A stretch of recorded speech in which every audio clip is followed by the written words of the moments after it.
Today I really wanted to talk about how to make a small room like this one sound a lot bigger than it really is. There's a couple really common tricks we're going to try, and also maybe some new stuff that I haven't even tried before, just to see what works and what doesn't. Mainly, I'm going to show you how to do this on guitar and drums. Alright, let's get to it.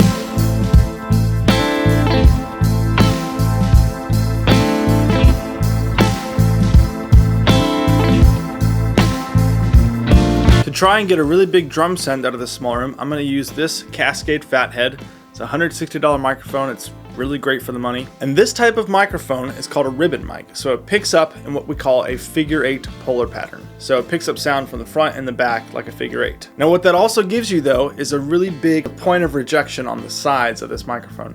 So I mean, I literally could be having a conversation with someone and they're right here and this microphone would hardly hear us. So you can use that to your advantage. If you want to try and make this room sound bigger, what you can do is take the side of this mic, point this side towards the drum set, and then you have the front and the back picking up the side walls.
So I'm doing this in real time. I'm listening back to the drums as they're recorded, and honestly, these room microphones by themselves do not sound amazing. They really don't. But the big point to draw from this is that it's not how they sound by themselves that matters, it's how they sound blended with the drums. Too much room mic is a bad thing, but just blending it in a little bit to make the drums feel a little more realistic and more like you're in the room with them, man, that goes a long way. So I think what it boils down to is that sometimes the things that seem unnecessary are the things that make something more whole. Maybe that's a life metaphor. I don't know. I'm just here to record drums for you. Now we're going to try guitar. Let's see what happens.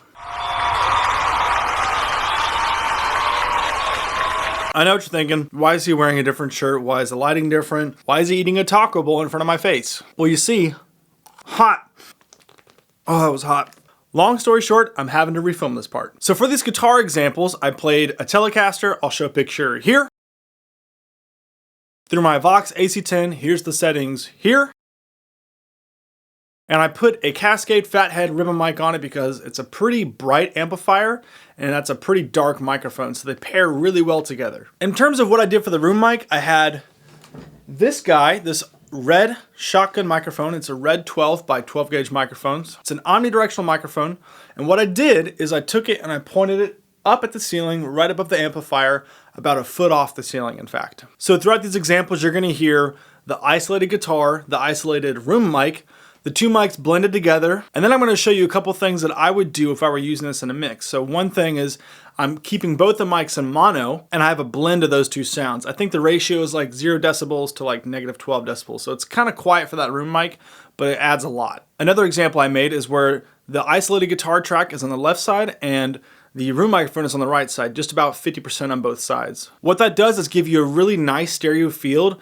The guitar is noticeably on the left side, but you get the width and it sounds like you're in a hallway with the guitar. This is a really good trick to use if you want the listener to feel like they're in the room with the instruments. And lastly, what I did is I took this red 12 microphone, this Omni mic, and I put it in my hallway and left the studio door open. I kind of wish that I had used a different microphone for that example. Because it is an omnidirectional microphone, it actually captured a lot of what was coming immediately out of the room and not so much what was resonating in the hallway. I think a better mic choice for that would have been a cardioid style microphone, specifically so I can reject some of the sound that's coming out of this room. That probably would have given me a little bit richer and deeper hallway / stairwell reverb sound if I did that. But I didn't, so there you go.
To sum this up, I think the reason why room mics add so much to a recording is because they add a believability and weight. When you're at a live concert, you feel the bass, you feel the kick drum, you feel all these instruments pounding your chest, and you feel it move your body. And even though we aren't able to recreate that pounding sensation of a live concert, we can recreate the sound of air moving in a room just by blending in some of that room microphone that you've recorded. So my challenge for you is that next time you're recording something, to throw up a room mic. Just try a couple different placements, see what works, see what doesn't. Even in a room like mine that doesn't sound amazing, you'd be surprised at the kind of results you'd get. And if you've got a 2-channel interface and you're trying to record an acoustic guitar, okay, we'll use one microphone input to record the acoustic guitar close, and use another microphone input and face that microphone the opposite direction or in the furthest part of the room, just to see what it sounds like. You may not end up using it, but you don't know if you don't try. As always, you can check out my social media, which is at the Fairview Sound on everything. And I won't be posting next week because I want to try and catch up a little bit. I've been playing catch up a little bit too much, so I want to have a video backed up so I can be ready and post on time every single week. I'm kind of trying to still get this all figured out and work on scheduling everything. If you have any questions, comments, or concerns, I'd love to hear them. And if this helped you in some way, please let me know. All right, thanks for watching. Appreciate it.